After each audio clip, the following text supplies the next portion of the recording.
Well, ladies and gentlemen, welcome back to our final session. Thank you very much for staying with us from morning to this afternoon. And we have quite good turnout also in online, over 100 people. So let's try to wrap it up in a bit of an exercise of foresight. To look at key trends to expect to watch in the region in the year to come. So kind of quite short-term outlook, perhaps hoping that we would know more than what's going to happen in the longer term.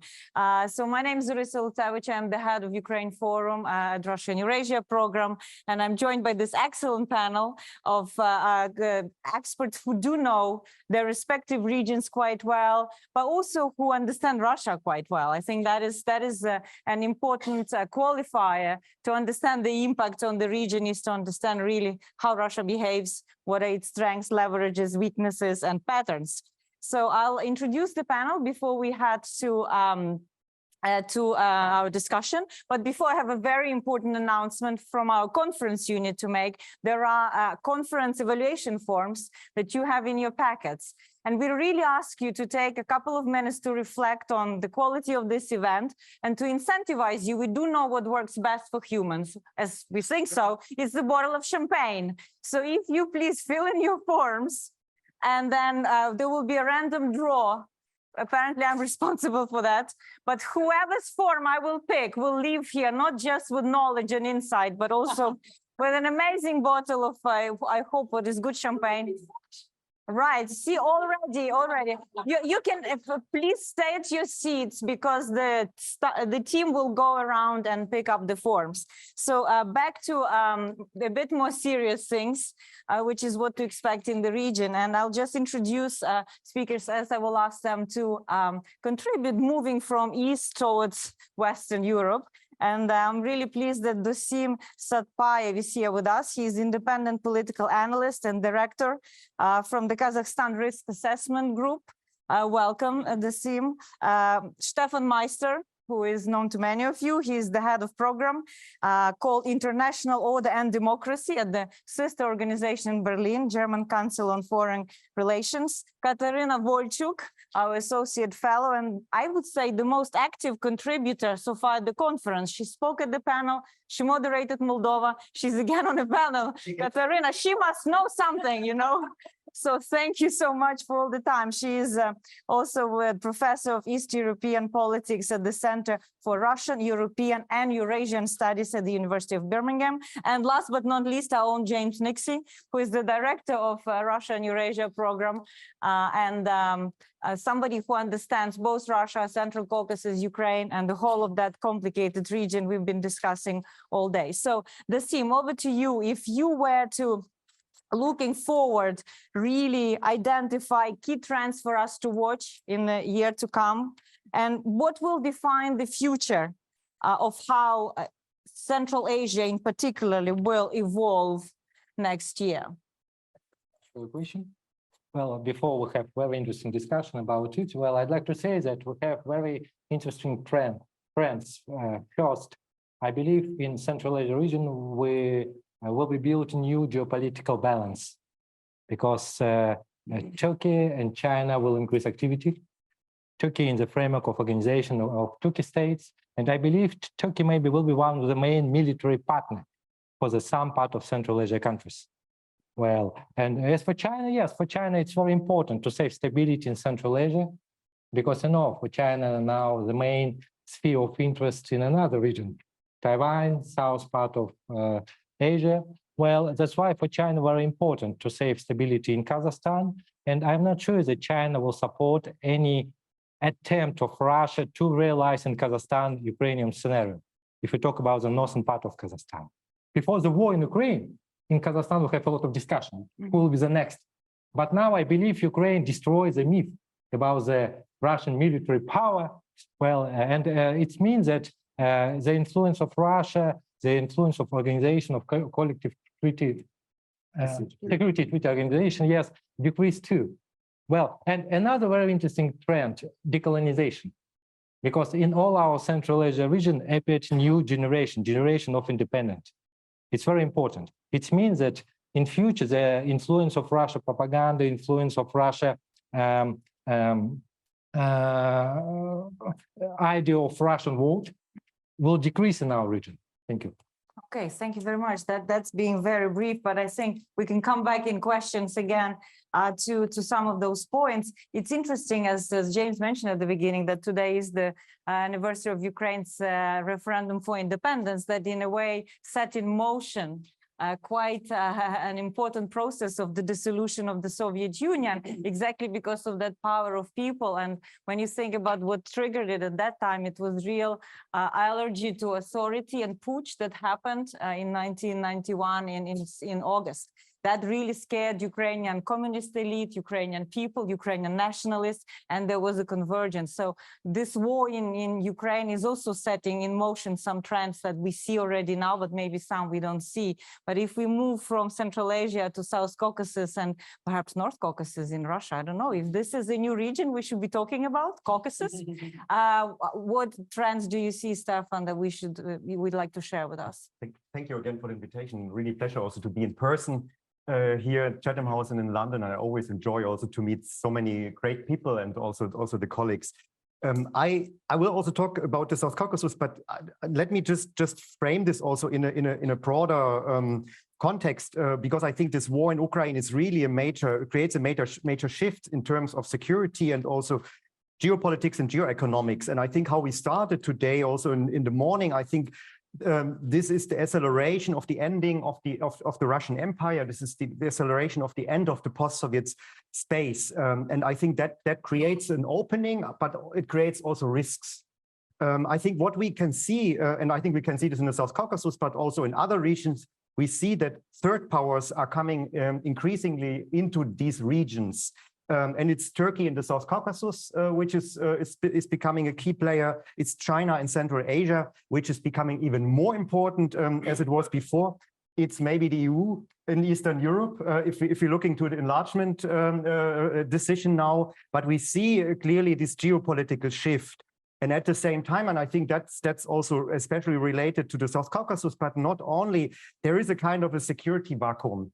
Russia was a provider of, let's call it authoritarian stability, and it is less and less able to do so. And if we are looking in the South Caucasus and the wider region, I think Black Sea region is at the core of security and the new catchword connectivity in Europe. And we see that everything is now built around connectivity. And I think South Caucasus is rather seen as a connection in between. And I think the emerging connection is the middle corridor, which is becoming an important link between Europe, the Black Sea, South Caucasus, Caspian Sea, Central Asia, and then also Asia and China. So I think we have to look just at different regions, in my opinion. It's important. There's Central Asia, there's the South Caucasus, there's the Black Sea region, but I think the interconnection between them are becoming more important. And I think this is also from a EU perspective a challenge, because the EU is always a creator of regions. I think it needs really to upgrade its policy, and it needs also to connect some regions. I think that's one issue, and we can see as a reaction to the war an update of the neighborhood and enlargement policy. So I think there is a shift with Ukraine for an enlargement policy, and we see also a reinvention now of wider Europe. So looking also into the wider neighborhood. And I think no matter how this war ends, Russia will be weaker in terms of its military capabilities, in terms of its economy, also in the energy links to Europe, but also technologically. I think they're talking about no authoritarian stability anymore in the post-Soviet region. I think also we have to think about, as Europeans, that there's no outsourcing anymore of conflicts to Russia. I think that needs more engagement, more also internationalization, but I think the EU and European countries need to play here a bigger role. We have seen also, especially in the South Caucasus, but not only there, the dysfunctionality of the CSTO, with Armenia and Azerbaijan. Now looking into the South Caucasus a little bit more deeper, I think that was your main question. So I think on Karabakh, I see, and on Armenia, Azerbaijan, a risk of further escalation between Armenia and Azerbaijan. I think this is very urgent also. Azerbaijan wants to force Armenia into a peace agreement and corridor on its terms. And I think that that will not create stability. It's the risk of instability also in Armenia itself. And the challenging of sovereignty also of the Armenian state. And my impression is rather, while we're talking a lot about positive outcomes of connectivity, I see rather in the South Caucasus the destructive sides of connectivity, also misuse in a way of connectivity and infrastructure. And I think that has to be looked into deeper. So we see a growing interest, that's the second point, of the EU, Turkey, China in this middle corridor between Europe and Asia. And we can also see that Russia has an increasing interest in this north-south corridor, also with Iran. The EU has a growing interest in Caspian and Central Asian gas. So I think that's the main driver at the moment also to be more active in this direction, but that's not enough. Yeah, I think this is what I wanted to make as a point in the beginning. Maybe just to mention this, the role of Russian refugees also in the countries of the South Caucasus. I think there is an economic growth because of Russian refugees, but there's also a destabilizing factor. Especially in Armenia and in Georgia. And if we're looking into this highly polarized Georgian political system, society, ruling party, I think it is an additional destabilizing factor. And I think for Georgia, really the candidate status and this European perspective for Georgian society, to make it more clear, I think is really important. So just to finish here, I think it's really the question how to provide security in a time where Russia is becoming weaker, but still has spoiler capacities. Where Turkey is coming in the region, but is not playing the positive role it could play. The EU is more active, looking on Armenia and Azerbaijan. I think also with the monitoring mission, I think that's a very important step, but it's not enough. I think it really needs also to catch up as a peacemaking power, and it needs to be much more active in these conflicts, because I don't see at the moment another actor who is able and hopefully willing to do so. Yeah. Thank you, Stefan. And I'm thinking that we use a lot of word corridor, I don't know if it's narrow corridor, it's very crowded corridor. I know that from perspective of countries, they don't like to be called these kind of corridors, the buffer zones, or, front line, bridges. I understand this serves a purpose from our perspective, but, just a reflection on that. I think that it's about also their own agency and how they will use or not use some of these opportunities with various actors who are coming in the region. I guess that's an open question, something to watch. But if we move along the highway closer to London, we will probably look at Ukraine, Moldova, and Belarus, and Kasia. I'd like you to how you see this, what we used to be actually called Western new independent states. Western NIS, if we are on the memory lane for all kinds of abbreviations from the past, that was Western part of new independent states. What should we be watching in that part of the world? Yes, that's a very good question. And perhaps I'll start from the end. Because, economists always talk about follow the money. And when it comes to Moldova, that's the thing to do. But for example, when it comes to Belarus, you follow foreign ministries. And I've actually realized that in some foreign ministries, Belarus has been relegated to the Russia unit or department. So in a way, we used to have those department CIS, then, Eastern neighborhood, Eastern Europe, always tricky, but now we have real fragmentation of, in the terms of the countries bordering the EU, we have real fragmentation that is actually very difficult to say something, except one thing. All of them are sort of experience this, I really love this term, of geopathological embrace of Russia. They are just in different stages of that embrace, and it sort of manifests itself in a always toxic and disruptive way, but in a sort of it's always guaranteed it's pathological. But how do countries respond? It's so much, and we can see it in Belarus, Moldova, and Ukraine, is how they receive and how they respond depends on dependencies and vulnerabilities. And what we've also learned over the last sort of 30 years, and it is something to watch. In 1990s, there was this phrase that Ukraine was too important to fail. And we realized that it's too important. We've taken our eyes off the ball. Then we had this wider Europe initiative from the EU, and we thought we could do just a low risk, low politics, safe technocratic policy. 20 years on, the three countries which the most ambitious EU policy was launched now are in this very precarious situation. So, and there are no quick fixes. That's what we have to watch in Moldova and Belarus, and obviously in Ukraine as well. Issues like pro-reform elites, wars, capacity, conflicts. There is never a perfect alignment of stars to deliver on what needs to be delivered. So from that point of view, the magic word of capacity building, we've known it for a long time, but also Ukrainians not talking to Belarusians how to do revolutions and protests and how to deliver results. So from that point of view, we are talking about the three countries, but three individual stories. There's absolutely no doubt whatsoever that it's Ukraine, which Ukraine cannot fail, because otherwise Belarus, basically the freedom of Belarus goes via Moscow, via Ukraine and Moscow. And for Moldova, we are talking about really sort of a perfect storm brewing in and over Moldova. And we know everything, how it comes together.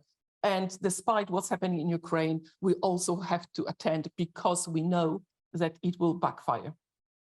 Well, thank you. What a tour de force, you know. I have a feeling we in 15 minutes, we already covered half of the Earth.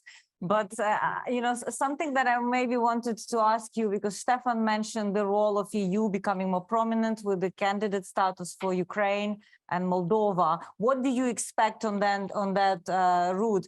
Will EU be able to advance on accession talks? Will they open accession talks next year, or is it too optimistic? How do you see that unfolding? Never waste a crisis. And from that point of view, Ukraine, the EU is best when it's doing ad hoc on the spot policies, when it has to act. And that was the candidate status for Ukraine, Moldova, and potentially Georgia. But this needs to be followed up with the machinery, with the process. And Ukraine is so fascinating for the EU because from a marginal issue in foreign policy, you know, a safe, we had the neighborhood policy, it has become opening all the problems. And the EU needs to tackle the issue of the enlargement process being stuck. That's a nice way of saying it, you know, dysfunctional, grotesque, that's another way of perhaps more direct, but also potentially actually preparing the EU for new accessions. And we are talking about the toxic, basically toxic issue of reform treaty in the EU. So this is the Ukraine basically touches on so many issues that the EU now, talking about homework, the ball is basically shoe is on the other foot, and we need to talk about the EU being ready, and that readiness, it's basically work in progress, but I'm not holding my breath for the time being. Stefan was there, yes, from Berlin. How does that look? Exactly. Just a quick reaction. I think we still stuck in the same problem, and maybe Ukraine is even raising exactly the same problem we had before. It's the division of the member states.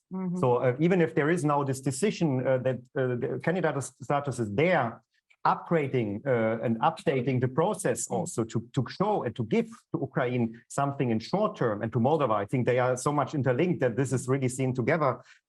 is highly disputed. So we see it at the moment with the Czech presidency, how they are working on the conclusions for the end of the year. And I think they are struggling with the camp, which is very much supportive in speeding up the processes, with the other camp, which is very much skeptical about to do so. And I think this is at the moment a struggle we cannot see in public, and I really hope that the EU or the member states, let's say the member states, not creating frustration for Ukraine. Yeah. That's a good point. And it's interesting, the Bertelsmann Foundation, they did a polling of EU member states, whether they support, for example, Ukraine's membership in EU. And there's quite strong public support for membership, from 80% in Spain and Poland to, I would believe, around 70% in Germany. So, you know, the constituency is there. It's just delivering and politics that's involved. But that is something to watch clearly, whether there will be any progress to that next year and how EU will find a solution, because there's a lot of demand also in Ukraine. It's viewed as part of Ukraine's victory, actually, opening up accession negotiations and making sure membership actually happens. But now to James. Over to you, James. Okay, well, in that case, since you weren't asking me a question, and just on that, just to remember, it seems like a basic point, but the EU is a membership organization. The EU doesn't enlarge, they join it.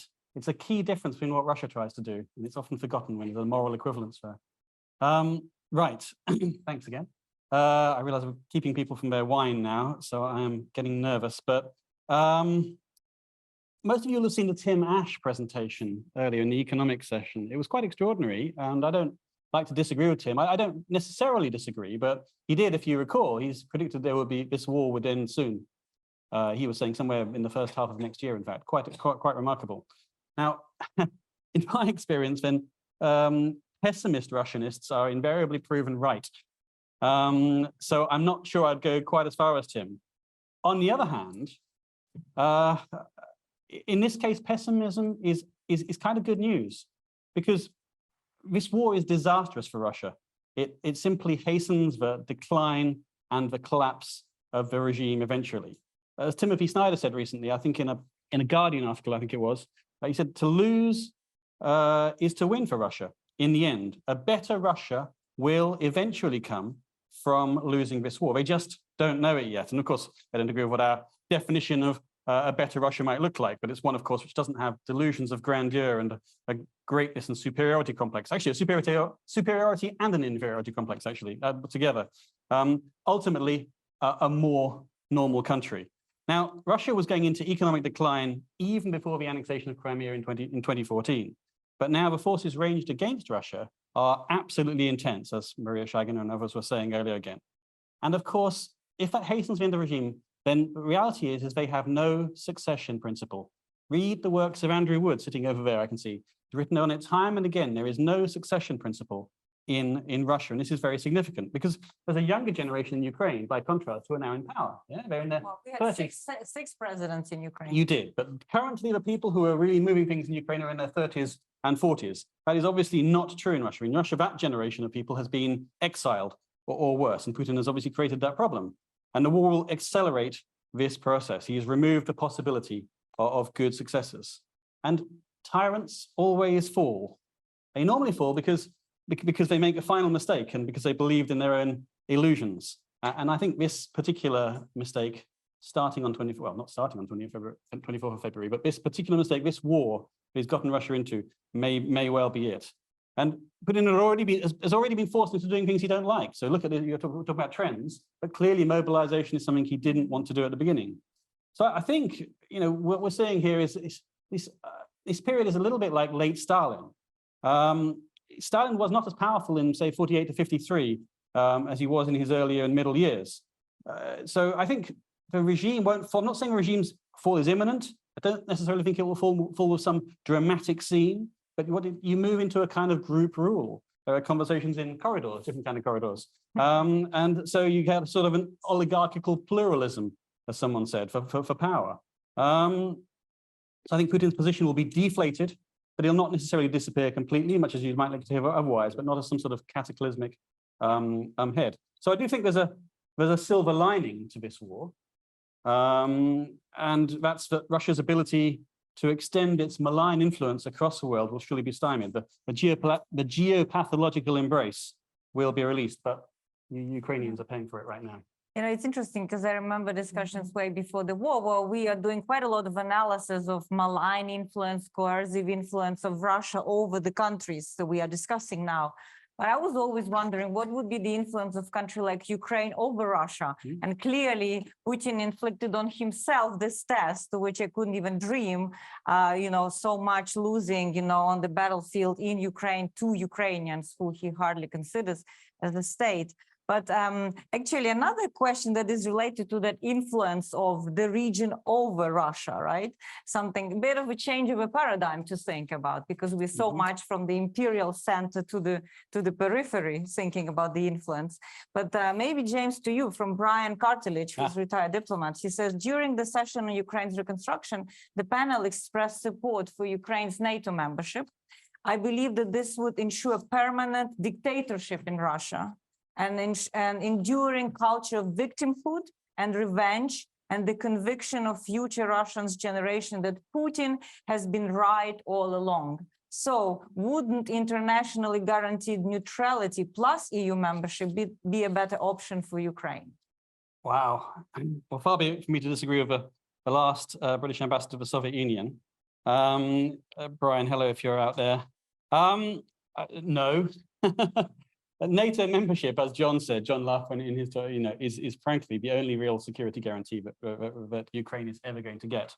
And it still remains the case, and I would have said this 10 years ago, 15 years ago, that it should not be for a third party to decide if Ukraine and NATO wish to conjoin, if Ukraine wishes to join NATO. It's a key and fundamental possibility. And to do so, I think, just deprives the Ukrainians who've been fighting for this with their blood, as I said, of the agency that they so clearly have. And if anything, this war provides the opportunity, and even more of a reason. I possibly wouldn't have, as John said, actually, I wouldn't have adhered to NATO membership for Ukraine some years back, not because it was provocative, but actually because I thought there was a certain degree of incompatibility. But in fact, much as I believe that you've got to absolutely meet the requirements and stick to the rules, then of all, if ever there was a case for an exception, and Ukraine is surely it. And as for neutrality, apart from the fact Ukraine has been neutral, it didn't exactly work, then these Ukrainians are not fighting for neutrality right now. Yeah. Well, you know, interestingly, Ukraine has applied indeed for NATO membership, and this is something to watch next year, how NATO will respond to that, in which way, or not respond, which is also something important to note. But this brings me back to this security environment in the region, where obviously with a weakening Russia, but still quite ambitious Russia, you know, we do see Kremlin is not changing its military ambition to destroy Ukraine. And then to quote another fellow of ours, James Scher, who said, if Russians will not be able to control Ukraine, they'll wreck it. So now we're in the phase where Russia is trying to wreck Ukraine because it was losing these threads of control.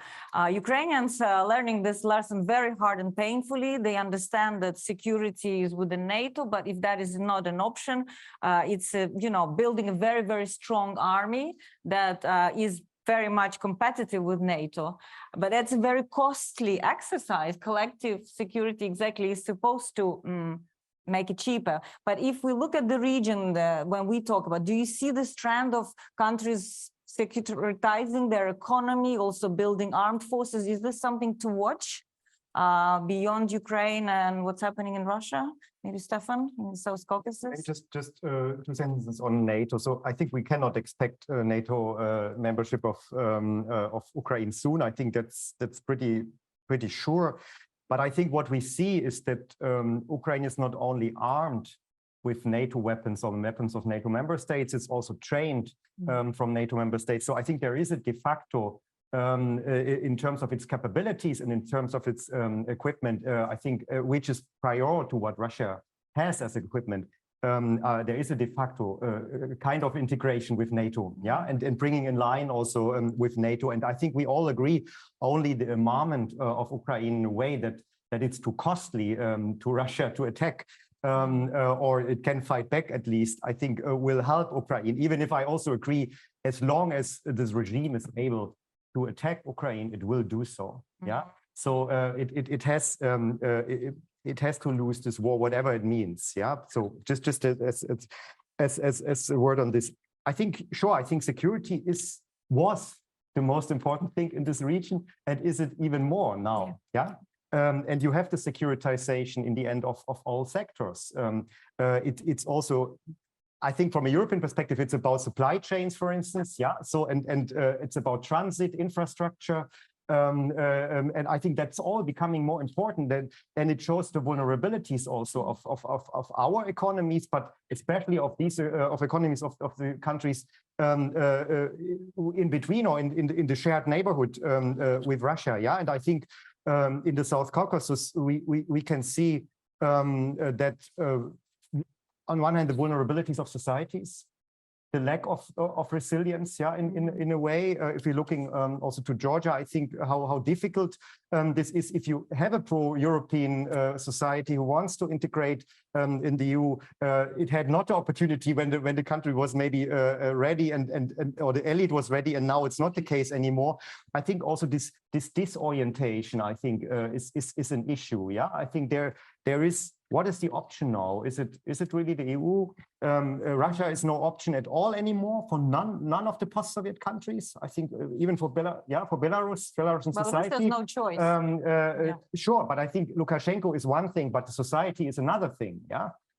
So I think it's really this fragmentation, the kind of disorientation, and then the securitization of the economy, of infrastructure, and information space also. Yeah, I think that's also a big issue. Disinformation contributes also to this. So and we can see that there is an interest also in Central Asia in investment in arms, in military. Armenia has the problem; it does not get any more weapons somewhere. Yeah, so I think. It's also about investment in armies and in security. Even Moldova is doing this now. Which is interesting when the see, maybe if we look at Central Asia, if it's about, armament or security umbrella or assurances, whatever you call it, where do they see this coming these days? I mean, how perhaps China, something you mentioned previously, use it? Well, I'd like to say that for a long time in Central Asia, we can see some division between the role, division between China and Russia, because for a long time Russia was, like I say, some military umbrella for Central Asia region. Therefore, if we talk about China was one of the main investors to the Central Asia region. But now we can see very strong changes of this position. Yes, because I mentioned before that after the war in Ukraine, Russia now have very big reputational crisis in the eyes of Central Asia region. Well, in our session, for example, I said that all Central Asia countries, maybe not Kyrgyzstan, but the most part of Central Asia countries, this is authoritarian countries.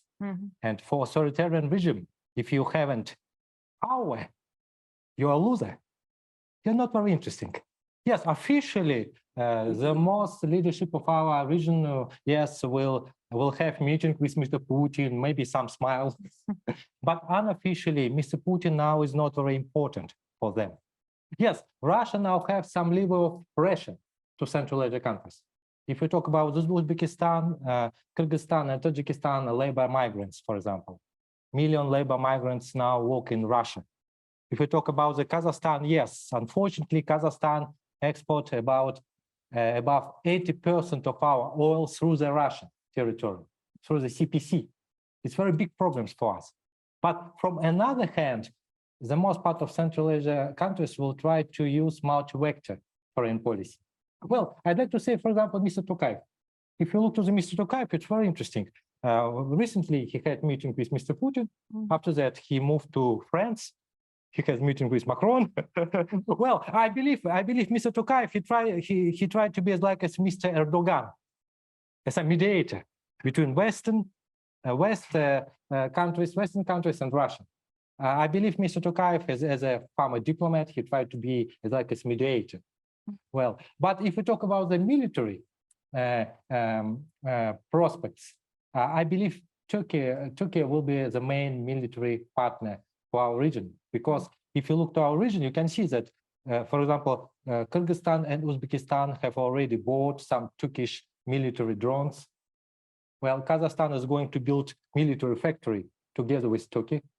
And in this factory will be produced new military Turkish drone, more powerful than Bayraktar.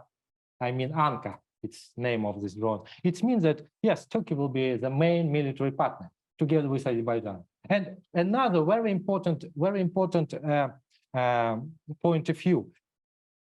In our session, we discussed about the new windows of opportunity for Central Asia region.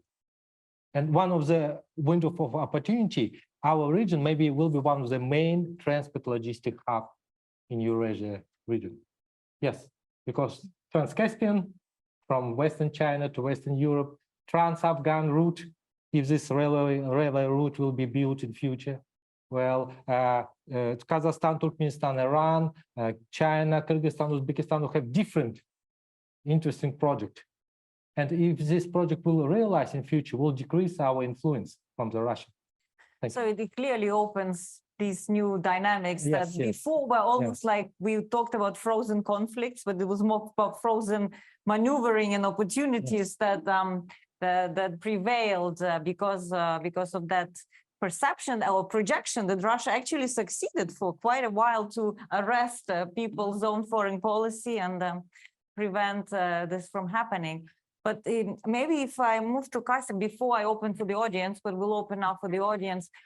To me, the question is important to this in terms of trend for next year, where the Western unity will hold, right, on picking up the cost. We discussed, economic assistance, military assistance, whether if we face another wave of Ukrainians fleeing from frozen homes and, and the winter will be harsh, how do you think that can play out next year? I'm quite optimistic for wrong reasons in a way, because we are talking about sunken costs of the West, the credibility of the West, and not being able to afford to lose. From the Russian perspective, Russia is at NATO with war itself, rhetorical war. But from that point of view, the fact that we've already had this sort of military supplies from the West has a stake. Whether it will be enough, I'm not sure, but it will certainly be not enough. It will be sufficient to basically prevent. So we are talking about the credibility of the West, and it's much more important. We've already mentioned the issue of nuclear arms. We know Ukraine signed. We've taken the documents at the face value. And in 1994, in 1997, a peace treaty, we thought that all the problems were solved. We also know that neutrality, one question was about neutrality. We know that it's a one-way street from the Russian point of view. That neutrality means that other countries and other blocs cannot have anything. Cannot oppose Russian aggression, basically. Yes, yes, can do. And Moldova is the best example from that point of view in terms of actually neutrality doesn't guarantee your security. So from that point of view, and Russia doesn't need NATO to feel resentful and angry. So from that point of view, NATO is a bogeyman. But the discussion around this, one would think that 9 months into the war, we would stop talking about offending, escalating, provoking Russia. But we still have this the Western attitude of basically self-deterrence. Okay. And that's the issue that we face. And so, yes, there will be Western support. Whether it's going to be sufficient to finish this war sooner rather than later, I'm not so sure. Yeah, there's a saying in Ukraine that the Ukrainians stopped being afraid of Russians, while the West is still being afraid and, walking in the shadow of that fear, very much calibrating its policies for obvious and understandable reasons. So I'd like to open floor now to questions, and I'll try to, if you already asked the question, don't be offended if I don't take your question. I'm just trying to see who. So please, ladies and gentlemen over there, yeah, I see. If we can put the light in the hall, because it's hard to see from here. Yes, that's good.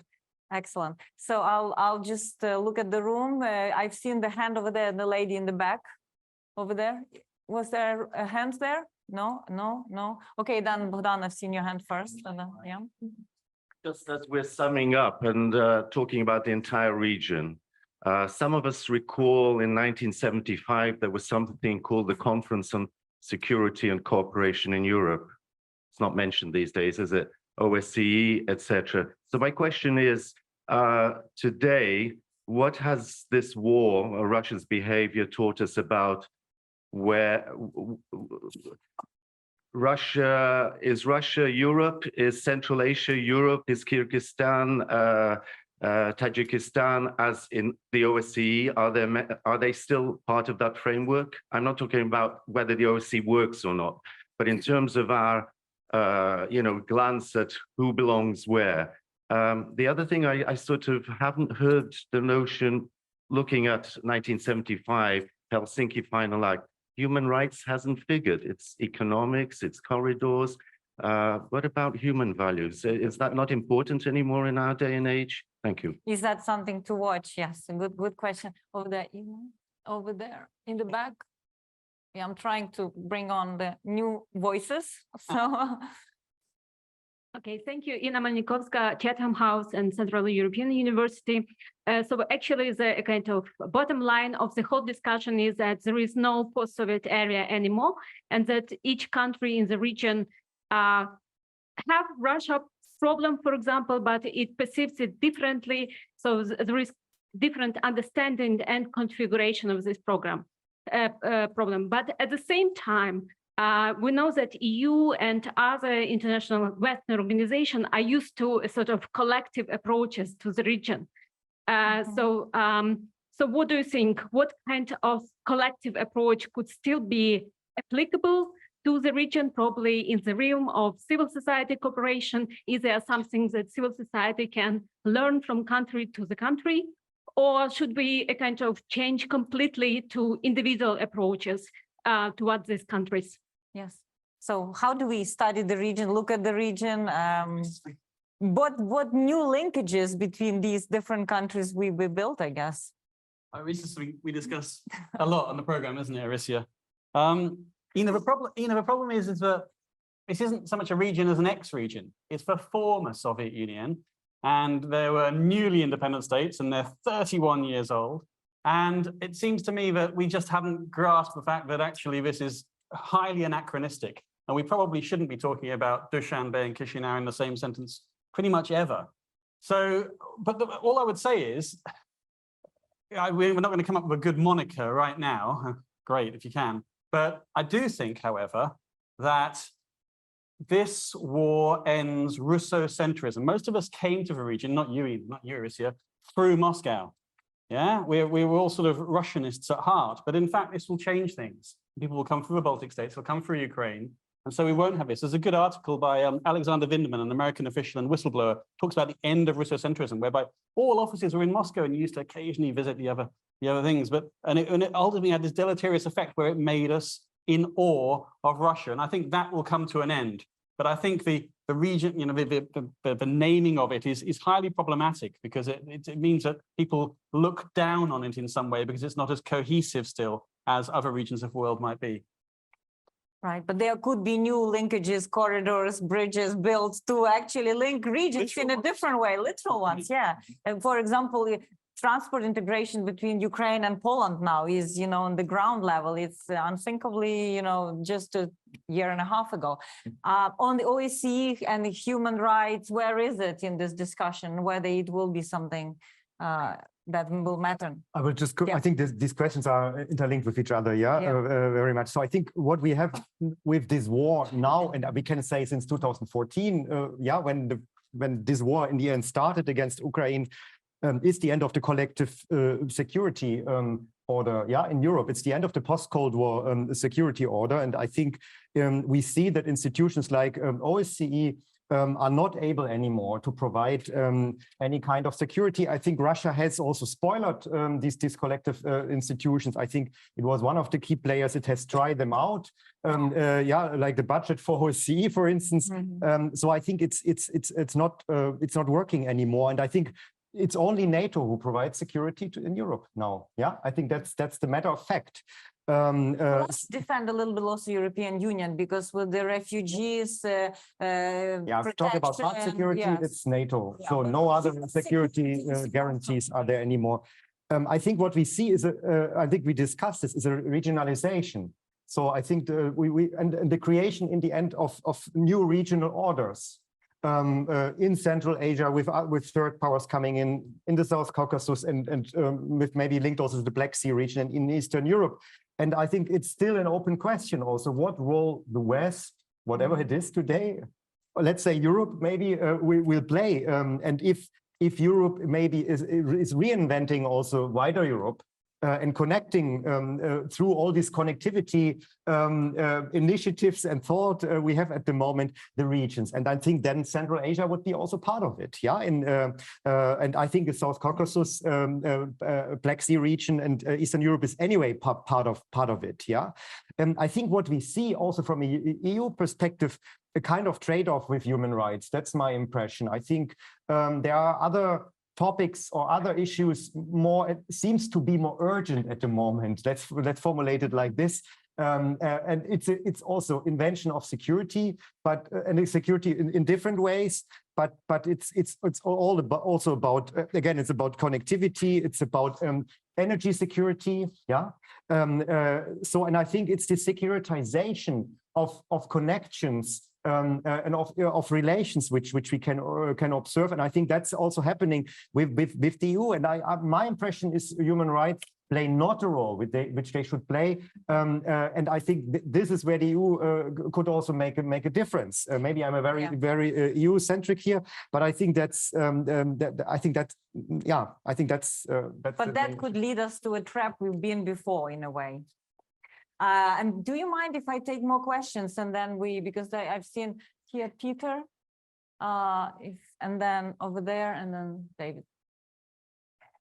No, I'm sorry. I'm just giving new people to speak up opportunities. So this is my criteria. I'm trying to be until I cover the room. People who didn't speak up yet. Yes, go ahead. So Peter Watkins, Associate Fellow here at Chatham House. I'd like to ask two linked questions. We talked a lot about trends. And the trend that you've been describing is very much around Russia's declining influence in, call it the region. But what about surprises? What things do you think might happen that would completely change that perspective? And linked to that, we've talked about the role of China and Turkey in the region. What about the United States? Okay. As the United States becomes more fixated on China, I mean, it has played a role in this region in the past, but not much now, and possibly even less in future. And if you think about political developments in the US over the next 18 months or so? Yeah, that's a very good question. Trisha over there. Yeah. Thanks very much. Just very quickly. Just introduce yourself, please. Trisha de Bourgrav, current affairs writer and Chatham House member. It's been a fascinating day. I think everybody would agree. The comment earlier about, that we need fantastic new leaders to lead us through the next, generation, 25 years. I would just say if it sounded just a tiny bit arrogant, because I think actually millennial leaders today in that region and in Ukraine are proving themselves beyond anyone's belief and imagination. And even a few short years ago, I don't think we could have imagined what an extraordinary bunch of people who've risen to the challenge and shown such courage. So I think maybe they could go to the Baltic states that are showing incredible leadership today and courageous one. That was just an observation. I know this sounds a bit glib, but I think the biggest failure for Russia would be to see Ukraine as a democracy. I think before it joins NATO, it could be a de facto member of NATO. But I think if it actually succeeds in being a democracy, I do think that probably would be the best victory for all of us. And that, I don't know whether that involves the territorial gains, non-gains. That's a much more complicated thing. So I appreciated the gentleman's asking about what surprises, which I find extraordinary because we're talking about surprises. The whole thing is one big surprise. So I'm not sure what a surprise over a surprise would look like. Let's hope it's a positive surprise this time rather than Well, I find the mind bend almost unbearable. But also, I'm hoping among everybody, this kind of leadership today in Europe, that it took a war, a horrific beyond anybody's imagination today, to bring us almost to our senses on many levels, but to give us the impetus and to give Ukraine a kind of impetus to become I mean, to just accelerate where it wanted to go. And I just remember 5 short years ago, listening to somebody who was dealing with corruption in Ukraine. And I came out of there on my knees because I just thought it's never going to go anywhere. And do we remember that Zelensky had lost a lot of his popularity before this happened? I'm not saying that it should be war, but maybe this could be the last war that incentivizes people to find victory through democracy. Thanks very much. Yeah. Thanks. David Lewis, University of Exeter.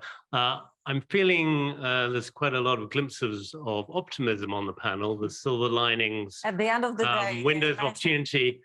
Can I suggest a more pessimistic view that actually, first, a weakened Russia that even if it is defeated in Ukraine in some way, can clearly still project power into the region in all sorts of malign and difficult ways, right?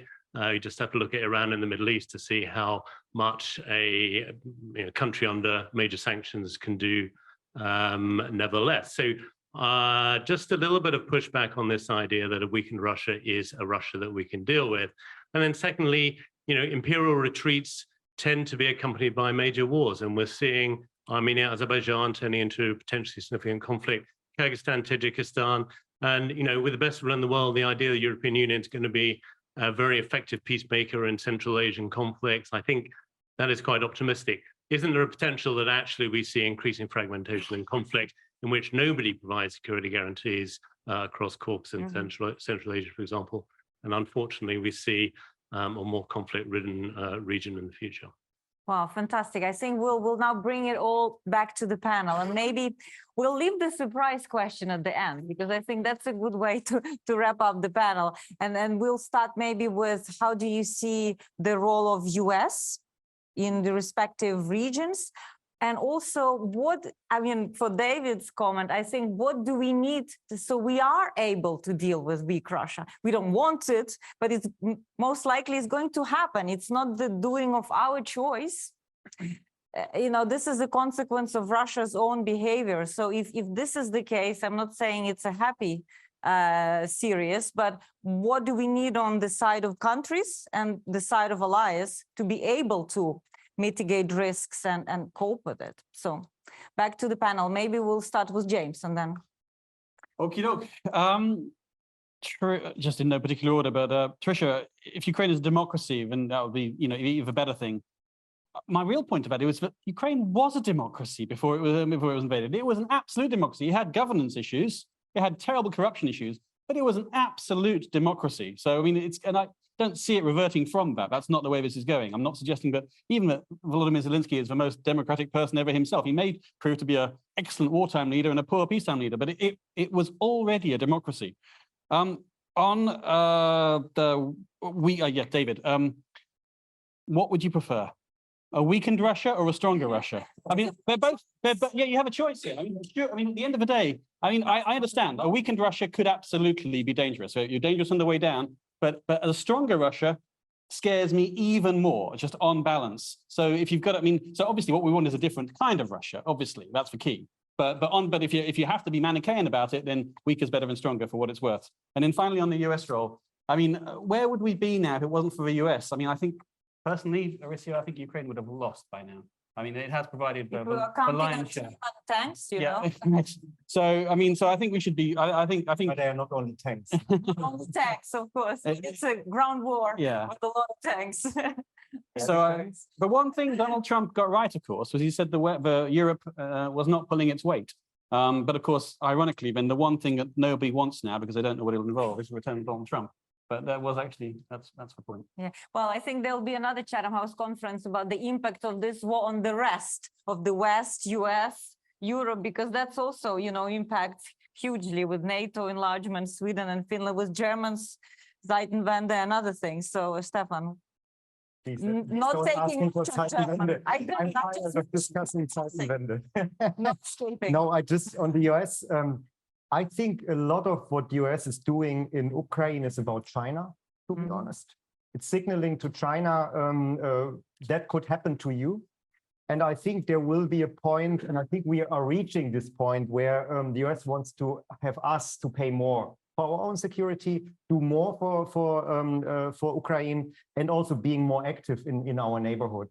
So I rather think, yes, we had this gift of Biden maybe at this moment, who did what was necessary.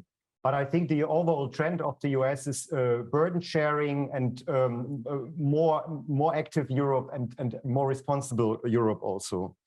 On leadership, I think that's an important issue, because I think there is no leadership in Europe at the moment. It's US leadership on Ukraine. Without US leadership, I think we would not be where we are. And there's no German leadership at all. UK is where it is, yeah. And I think don't want to comment on this. And I think France or Macron is trying hard, but France is France, yeah. Maybe just to say it also like this. So, and we were discussing in the Baltic states and Poland, and I think. Yes, I think, but that's not enough. Yeah, so I think, and I think that's a deficit of leadership and a lack of willingness also to lead Europe in a crisis, which is I think the biggest security crisis since World War II in the end. I don't think we have a deficit of young, well-educated, active people from these countries we are discussing here. I think it's amazing what the potential also of Ukraine, but also of other countries. But I think how to integrate and to bring them also into our systems, these countries and these people, I think that's the big challenge for me. So on the recent Russia, I think. Yes, I said this also. I think the spoiler capacities of Russia will stay. It's a destructive power, and even with less resources, it will have sufficient resources to create a lot of problems.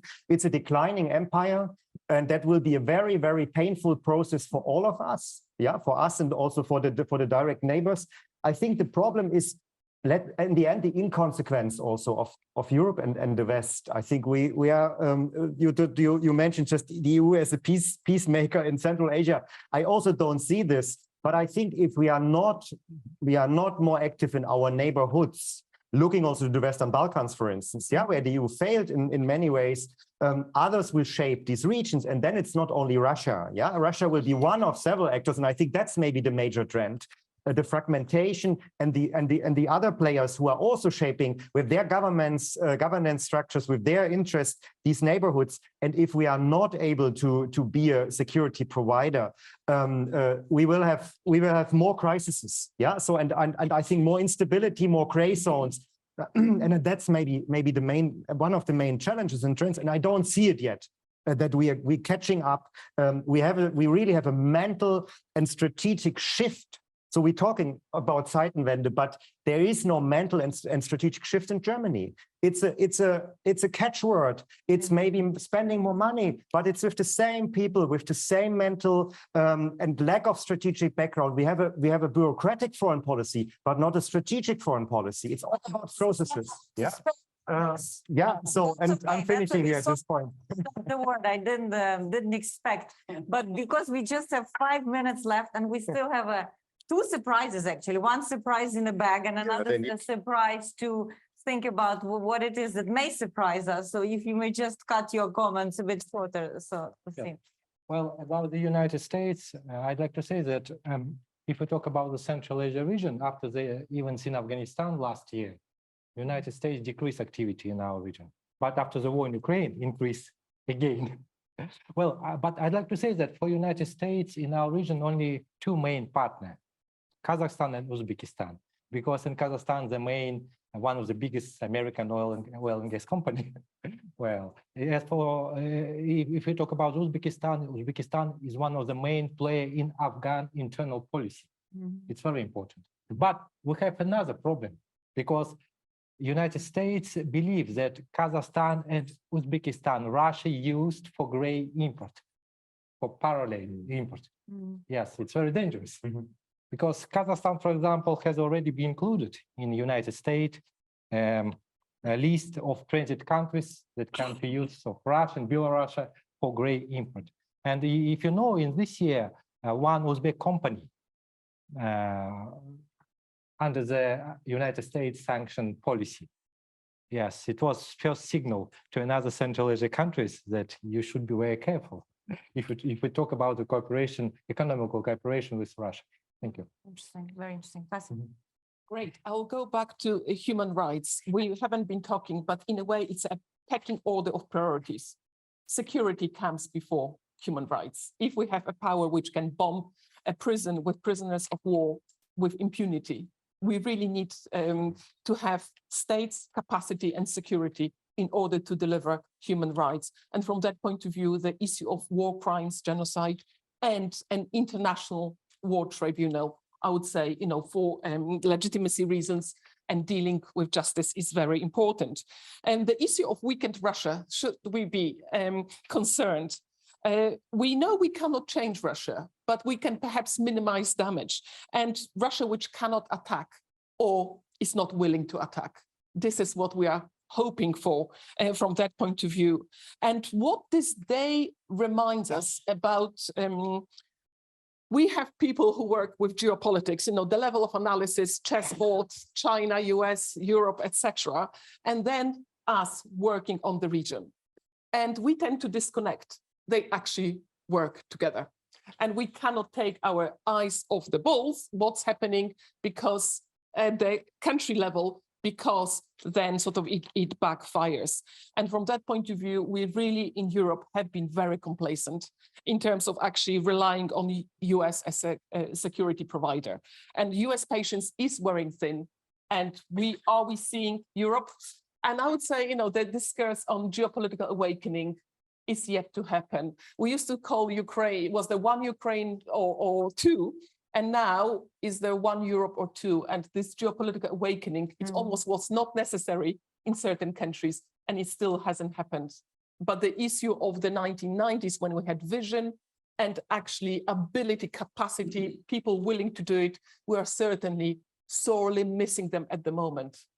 So there's a bit of drift and inertia, and hopefully we will get our own capacity to act sooner rather than later. It's perhaps leaders are more here to jump on a more positive agenda than on something that we need to address today and explain to the voters and the media why we're in such precarious state. But if we come back on the panel from you, Katerina, to James, on the what is there to surprise you? Just really a sentence. Do you think there's something that may surprise you, or you wish it will surprise you?